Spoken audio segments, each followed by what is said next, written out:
ফেসবুকে এখন 19 থেকে 20 হলে পান থেকে চুন খসে পড়লে ইস্যু চলে আসে। আজকের ভিডিওটি মোস্ট ইম্পর্টেন্ট আপনাদের জন্য যারা কিছুই জানেন না।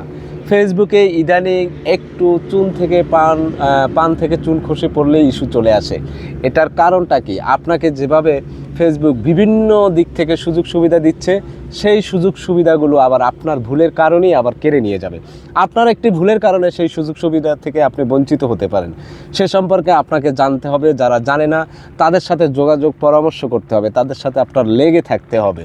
ফেসবুকের ক্ষতি করছি আমি, আমার নিজের আইডির ক্ষতি করছি আমি নিজেও জানি না যে আমার দ্বারা আমার আইডিটা বসে। আপনার আইডিতে যদি ইস্যু এসেও থাকে কোনো কারণে, সেটা চলে যাবে, আপনি হতাশ হবেন না, আপনি আপনার কাজটা করে যাবেন।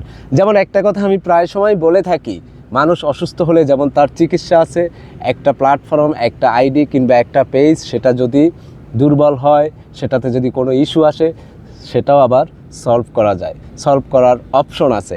আপনাকে ধৈর্য ধরে কাজ করতে হবে।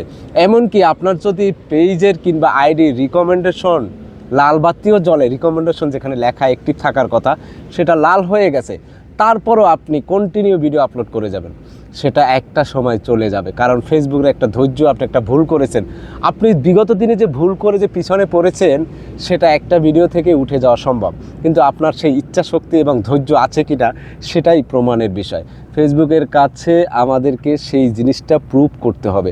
এখন একটা ইস্যু আসতেই পারে যে কোনো কারণে, মানুষের ইচ্ছায় অনিচ্ছায় আমরা অনেক সময় অনেক ধরনের কথা বলি, কমেন্টস করি, আমরা ভিডিওর থাম্বনেল চুজ করি ভুল, ভিডিওতে ক্যাপশন চুজ করি ভুল, এক্ষেত্রে ইস্যু চলে আসে।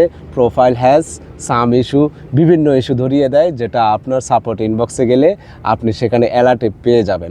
আর এই অ্যালার্ট বক্সটা প্রতিদিন আপনাকে চেক করতে হবে। সাথে সাথে ওখানে 4 দিন ডিলিট করার অপশন থাকে। যদি আপনি প্রতিদিন চেক করেন, যত বড় ইস্যু আসুক সেটা আপনি রিমুভ করতে পারতেছেন, রিমুভ করার সুযোগ পাচ্ছেন। কিন্তু আপনি যদি চেক না করেন, আপনি যদি বেসিক ধারণাগুলো না রাখেন, তাহলে তো এখানে আপনি সারভাইভ করতে পারবেন না। এখানে সারভাইভ করতে হলে আপনাকে নিম্নতম বেসিক ধারণাটুকু আপনার থাকা চাই, অন্যথায় এখানে সারভাইভ করা বড়ই কঠিন। আপনার যারা অনেকের ফেসবুকে, অনেক পেজে, অনেক আইডিতে ইস্যু চলে আসছে, আমার কাছে এরকম অনেকগুলো আইডির পাসওয়ার্ড, ইমেল আমার কাছে আছে, সময়ের অভাবে আমি পাচ্ছি না, তাদেরকে কাজগুলো করে দিতে পারতেছি না। ইনশাল্লাহ দেখব। কিন্তু আপনার একটা ইস্যু আসছে, কোনো সমস্যা নাই, আপনি কাজ চালিয়ে যান ভাই। আপনার আইডি তো আর লক করে দেয় না, আইডি তো আর বন্ধ করে দেয় না। যেদিন বন্ধ করে দিবে সেই দিন আপনি বাদ দিবেন, তার আগে আইডি বাদ দেওয়ার দরকার নাই। আপনার আইডি দিয়ে আপনি কন্টিনিউ কাজ করতে থাকুন। আর একটা কাজ করেন কি, আপনারা জানেন লাইভে লোক নাই, কিন্তু আপনি সেই 2-3 জন নিয়ে লাইভে বসে থাকেন, আপনার কোনো ভালো মেসেজ নাই, আপনি লাইভে বসে থাকেন কমেন্টস পড়ার জন্য। এই কমেন্টসটা যদি অন্যের কমেন্টস করে যদি অন্যের পোস্টে যদি রিপ্লে কমেন্টস করতেন, আপনি সেখান থেকে 10-20 জন ফলোয়ার পেতেন, আপনার একটা এঙ্গেজমেন্ট তৈরি হতো। আমরা কিন্তু সেই কাজটা করি না। আমরা ইম্পর্ট্যান্ট সময়টাই ব্যয় করি নিজের লাইভ করে, ইম্পর্ট্যান্ট সময়টা ব্যয় করি, ঠিক আছে? এইটা না করে আপনি যদি এঙ্গেজমেন্ট বাড়াতেন, আপনার রিচ অটোমেটিক বেড়ে যেত। আপনার আইডি, আমার আইডি, আমি জানি কোনো একটা দিন আমার আইডি, আমার ভিডিও কোনো একটা দিন ভাইরাল হবে, এটা আমি জানি। কারণ আমার ভেতরে চুল পরিমাণ কোনো খুঁত নাই, আমি রাখিনি, বা আমি অন্যের কোনো সাহায্যে নিয়ে আমি ভিডিও তৈরি করি না, কখনোই এই কাজটা আমি পছন্দ করি না।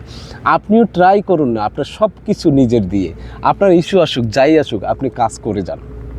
আর কিছু ইস্যু আছে নির্ধারিত একটা সময়ের পরে সেটা চলে যায়, হতাশ হওয়ার কিছু নাই, এর জন্য আপনি টেনশন করার কিছু নেই, আপনি কাজ করে যান। আপনি আসছেন, ফেসবুক আইডি খুলছেন, আপনি 3 মাসে সফল হতে চান, 6 মাসে চান, এটা সম্ভব না। আমি তো বলেছি, এটা আপনি কাজ করে যান, নিয়মিত কাজ করে যান, অপশনাল একটা জব হিসাবে নিয়মিত আপনি কাজ করে যান। আপনি যখন কাজ করবেন, তখন দেখবেন সব ইস্যু আস্তে আস্তে চলে যাবে। এখন একটা ইস্যু আসছে, তারপরের দিন আপনি আর একটা ইস্যুটাকে মজবুত করে বসিয়ে দিচ্ছেন লাইভ করে। আপনি ইস্যুটা, আপনাকে লাইভে বলছে আপনাকে কাউকে কলে না নেওয়ার জন্য, আপনি নিচ্ছেন। আপনাকে বলছে এটা না করার জন্য, আমি করছি সামান্য কয়টা ফুল অথবা কি কমেন্টস পাওয়ার জন্য, অথবা ভিউ পাওয়ার জন্য। কিন্তু হিতে যে আমাদের বিপরীত হচ্ছে, ক্ষতিটা যে আমাদের করতেছি, সে খবর আমাদের নাই। আমি প্রায় সময় আপনাদেরকে ভিডিও দিই, প্রায় সময় দেই এই বিষয়, আপনাদেরকে সতর্ক করি, আপনাদেরকে বলে দেই যে আপনারা এই কাজটি কখনোই করবেন না, সাবধান হন। এটা অপশনাল একটা জব। আপনার চাকরির পাশাপাশি যেই সময়টা আছে, আপনি একটা অপশনাল জব করতেছেন এখান থেকে কিছু আর্ন করার জন্য, ঠিক সেভাবেই ফেসবুকটা আপনি চালান, আপনার লাভ হবে। কোনো একটা সময় আপনার ভিডিও যখন গ্রো করা শুরু করবে না, তখন আপনার পিছনের দিকে তাকাতে হবে না, ইনশাল্লাহ আপনার সামনে এগিয়ে যেতে পারবেন। তো আজকের ভিডিওটা এ পর্যন্তই রাখতেছি। আল্লাহ হাফেজ।